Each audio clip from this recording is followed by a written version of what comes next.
Hello, welcome to the last topic on the course Crisis of Cryptocurrency. And this topic will be discussing NFTs. But before we dive in to discuss what NFT is, simply NFT is a non-fungible token. But before that, if you are new to this channel, let me do a little bit introduction about who I am. Who is this guy? My name is Adam Shinobi Chukwuma. I'm a supply chain and procurement specialist, a business strategist, and a design thinker, and a serial entrepreneur. But you might ask, but really, I trade cryptocurrency. I'm really crazy about cryptocurrency. I'm forex trading. I just love the whole technical analysis things. So you can connect with me on social media. If you have not connected with me on social media, the good thing is about if you follow me on Twitter, Instagram, and LinkedIn. If you follow me on Instagram, I follow back. On Twitter, you can search my handle at real Mr. Chino and I follow back, right? Okay, so let's dive in and discuss non-fungible token. So non-fungible token, I know that you might have heard about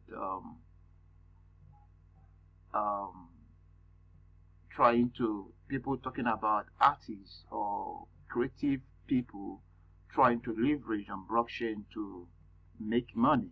So after this course, maybe you are an artist, or you are a musician, or you are a content creator. You will understand how you can create another stream of income leveraging on blockchain technology. So what is non-fungible token, or tokens maybe? A non-fungible token is a unit of data stored on a digital ledger called a blockchain that classify a digital asset to be unique and therefore not interchangeable. NFTs can be used to represent items such as photos, video, audio, and other types of digital files. So literally, non-fungible token can be best understood as a computer files combined with proof of ownership, right? Authenticity, like a title deed. Have you heard about title deed? So it's like making your photos, your audio, or your digital file, attaching a title deed and a proof of ownership to it, right? So because like other cryptocurrencies such as Bitcoin, they exist on the blockchain too. Yeah, this can exist as a blockchain. For example, this card you are seeing here is one of the first non-fungible tokens to be minted, and the person that minted this non-fungible token sold it at a great price. And also, you might have come across, or you might have heard about Jack, the owner of the Twitter, selling his first tweet, right? What he did was to mint that tweet and it becomes a non-fungible token, right? And then it sells it on the auction market. The non-fungible token have a market, right? eBay, a kind of eBay where you sell non-fungible tokens that you're minted. Okay, here is where it gets a little twisted. Like every other cryptocurrency, whether crypto or fiat, one Bitcoin is always the same as another Bitcoin. And because of this, we could say Bitcoin or fiat currency is fungible. So, to explain what fungible means is that, let me use this card as an example. Assuming that I am the one who drew this card, and the color is black, right? And then another person drew this card exactly like this, and the color is euro. But I have more influence, social influence, than that the other guys that did it. Though this card might be the same file, the price of this card will be different from that of the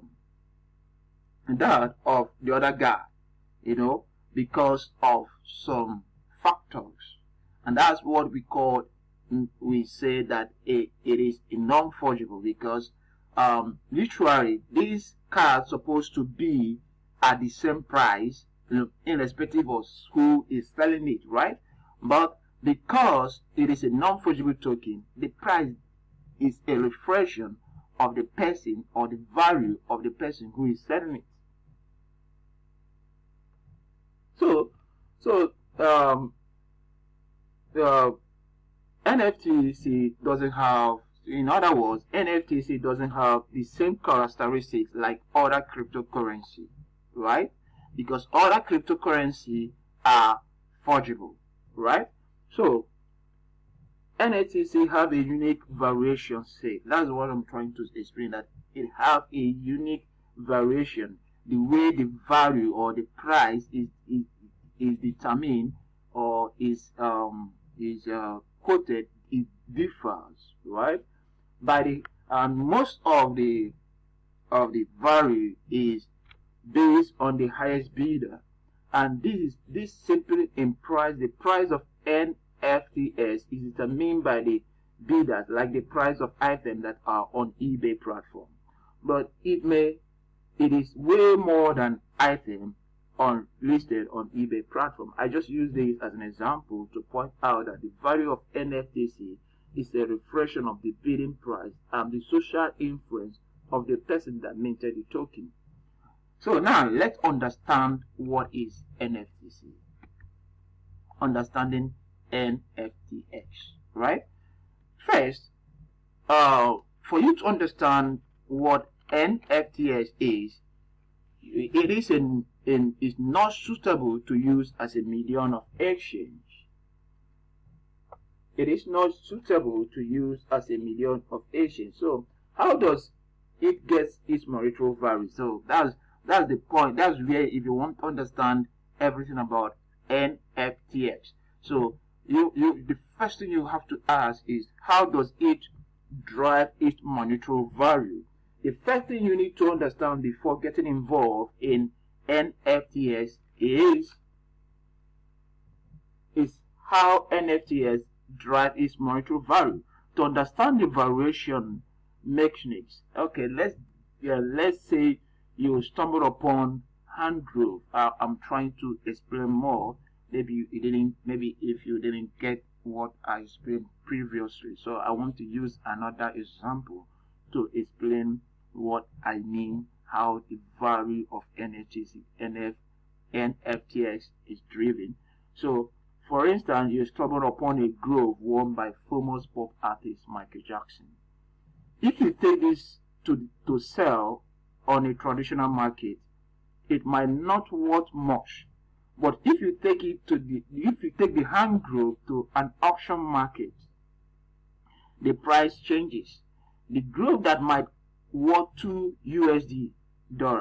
when put on a sale in a traditional market will cost more if you put it on a sale in an auction market, with an emphasis that this is a Michael Jackson hand grove.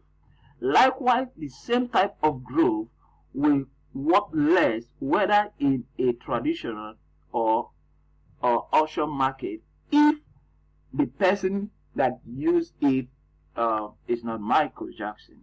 So NFTs is not, the next thing you need to understand about NFTs is not a medium of exchange. So it is not suitable as a medium of exchange for use as a secured medium of transaction because it is non-fungible.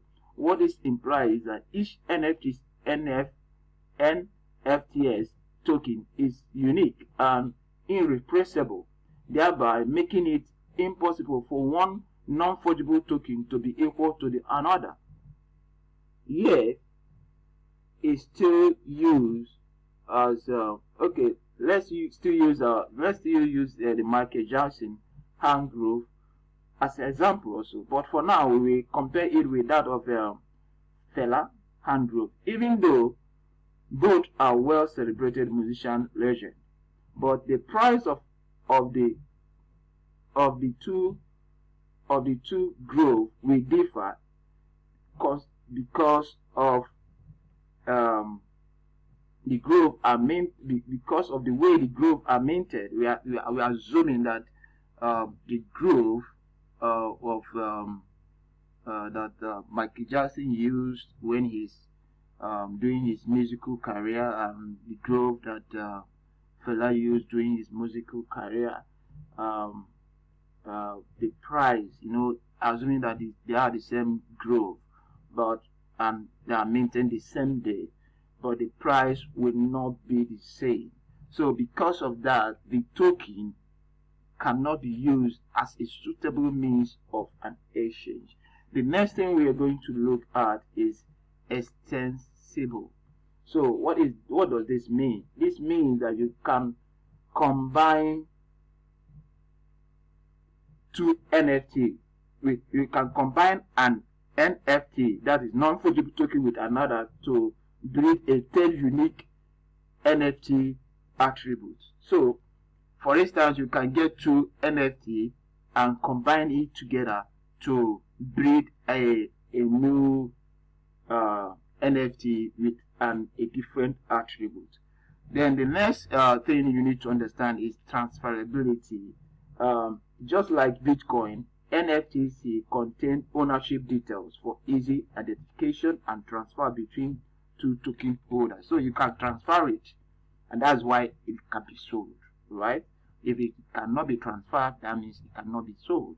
Market efficiency. NFTs is representing digital or physical artwork on a blockchain. It removes the need for agents and allow the artist to connect direct with their audience. So assuming that you are an artist, a musician, or you draw, or you are creative, you are a creative.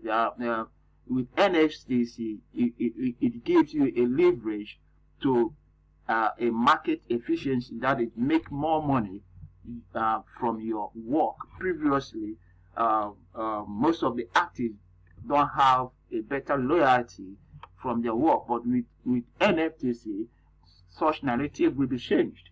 So the next thing is investment, the democratizing investment. So NFTs can democratize investment by fractionalizing physical assets like real estate. It is more easier to divide a digital real estate asset among multiple owners than a physical one. So what I'm trying to explain here is that using NFTs, you can use it in real estate. For instance, you have a real estate that you developed.